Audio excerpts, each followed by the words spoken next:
নরেন্দ্র মোদীর জয়, বিজেপি জয়, জিন্দাবাদ, ধন্যবাদ, সবাইকে নমস্কার।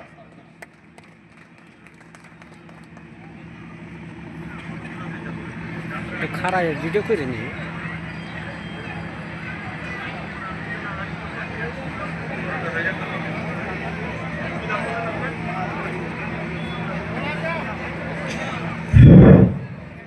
এখন যাই হোক, মাননীয় শ্রী প্রফুল্ল চন্দ্র মহাশয়কে বক্তব্য দেওয়ার জন্য অনেক অনেক ধন্যবাদ এবং গৈরিক অভিনন্দন। ওনার মধ্যে ক্ষোভ রয়েছে, জ্বালা রয়েছে, সেই ক্ষোভ জ্বালা আপনাদের সামনে উজাড় করে বললেন।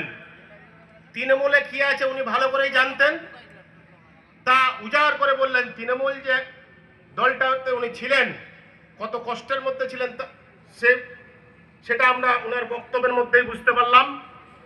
প্রফুল্লদা ভাষণের মধ্যে তা আপনাদের বুঝিয়ে দিলেন।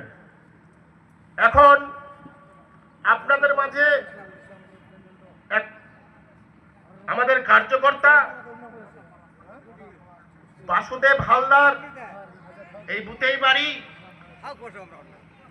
বিজেপিকে কেন্দ্র করে ছোট্ট একটা কবিতা লিখেছেন।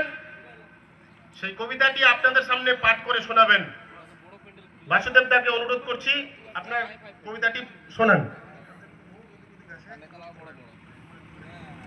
ভারতীয় জনতা পার্টির কার্যকর্তাগণকে বিশেষভাবে অনুরোধ করা হচ্ছে, আপনারা মঞ্চের ভিতরে বসুন, এদিক ওদিক ছড়িয়ে ছিটিয়ে না থেকে মঞ্চের ভিতরে বসুন। আর কিছুক্ষণের মধ্যেই আমাদের পরিবর্তন যাত্রার যে রথ রায়গঞ্জ থেকে চলে আসবে, আমরা ঠাকুর বাড়িতে রিসিভ করব। অনেক মায়েদের দায়িত্ব রয়েছে, যে সমস্ত মায়েদের দায়িত্ব রয়েছে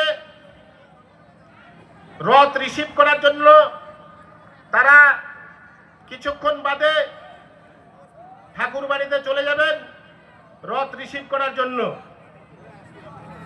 রথের সঙ্গে আমাদের বিশেষ অতিথিরা রয়েছেন, ওনারা আর কিছুক্ষণের মধ্যেই পৌঁছে যাবেন।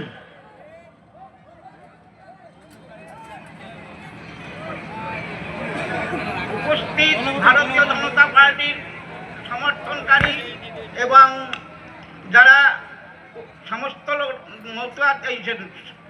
বিজেপি পার্টির লোক আছেন, তাদের সবাইকে নমস্কার দিয়ে আমি একটি কবিতা লিখেছি, আপনাদের সামনে প্রস্তাব করতে চাই।